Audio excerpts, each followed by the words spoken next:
Can you believe that union clerks at two Southern California ports turned down a $190,000 compensation offer to end their strike? Well, CNBC's own Jane Wells joins us now with the latest. Good evening, Jane. Larry, they say it's not about the money. A federal mediator is headed to L.A. to join negotiations after 8 days of a strike has brought trade at the nation's largest port complex to a trickle because longshoremen are honoring the clerical workers' picket line, impacting all kinds of jobs. The truckers are not happy, and despite a mediator coming finally, the union tells me the strike will continue. Ships are backing up. Some are diverting to other ports.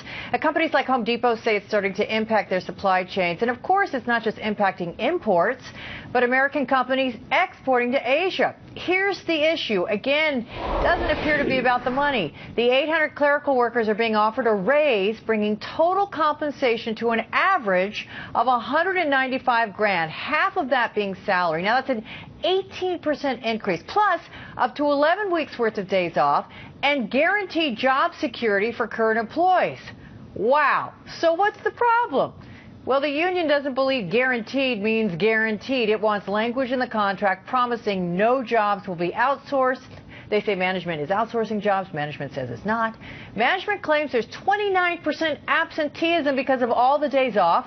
The union wants fellow union members to fill in on those days. Management says it doesn't want to have to do that if those people aren't needed. And perhaps a bigger issue here, Larry, is that the union is fighting technology, which may increasingly lessen the need for human clerical workers. Back to you. You mean like computers? Yeah, like machines. Right, little machines. Now, let me just get this right. Jay, this is one of your greatest moments. An 18% increase, an 18% increase, 11 weeks off and guaranteed security, 18% increase and 11 weeks off. Did I get that right? Yes, you did. Now, but the bigger issue here, they say, is the guaranteed job security. They say, we will feel it's guaranteed if you'll put language in the contract saying you will never outsource these jobs. Management not willing to do that.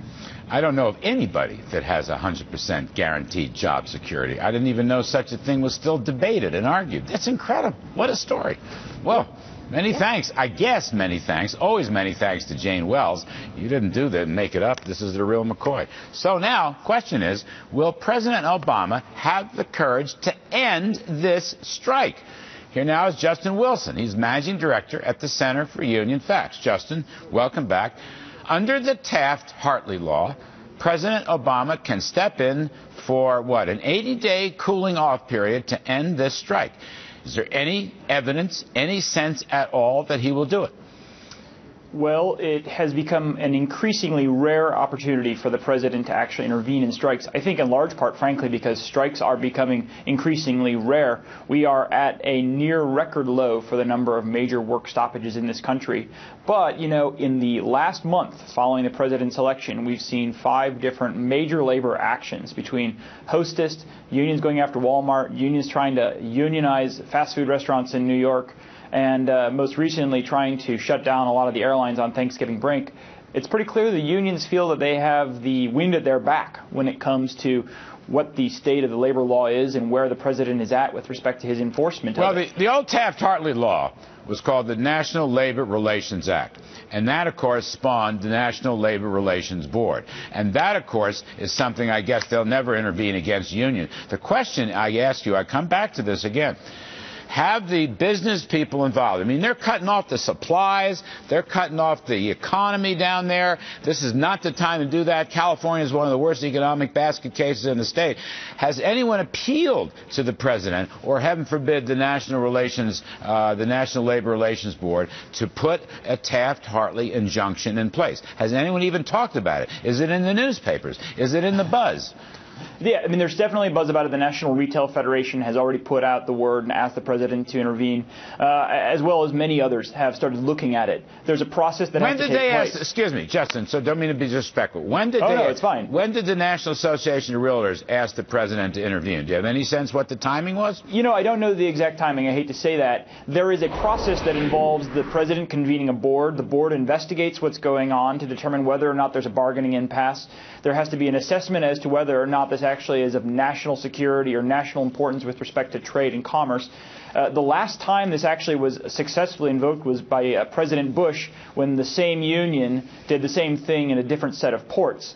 And, going back to your report, President Bush started the process immediately. The night of the announcement of the lockout in this case, he started the process in order to bring an end to what was ultimately assumed to be a $15 billion boondoggle for the port system in 2002. The trouble, of course, is that it's consistently over the same thing, which is union job security being replaced by technology.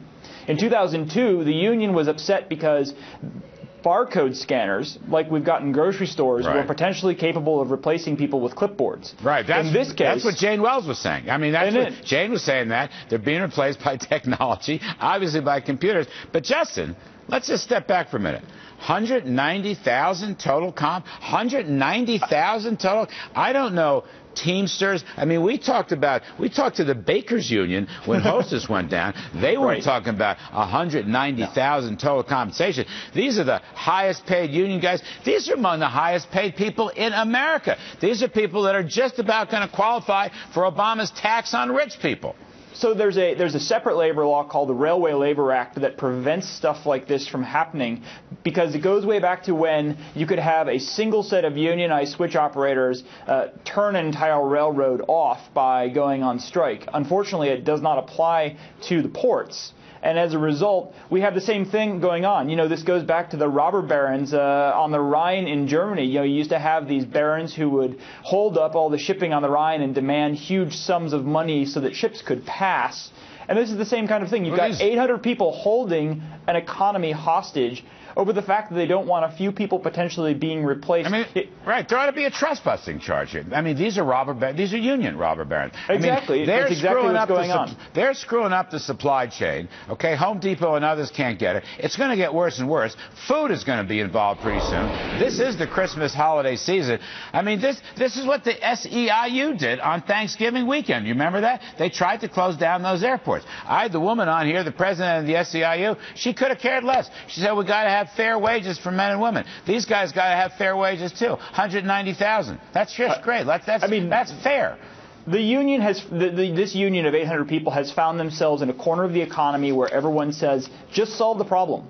And solving the problem means throwing more and more money at it, making more and more concessions, avoiding all the kind of technological change that we need in order to have an efficient port system, because you've got both the customers of the ports, in this case the retailers, as well as the shipping companies and the city, all saying, fix this. Well, when it comes to the president, in this economy, we are, 8 days in. He hasn't started the process of convening the board. That's the thing. That's the thing. That, you just put your finger on it, Justin. You're saying he hasn't started the process of convening the board. My guess is he will never convene the board, because the board is already so anti-business and pro-union, as is the president, fresh off his re-election, even though, Justin Wilson, this is going to be not just a California emergency. This can come out to be a national and even international emergency for closing down those huge ports. Anyway, Justin Wilson, we appreciate it very much.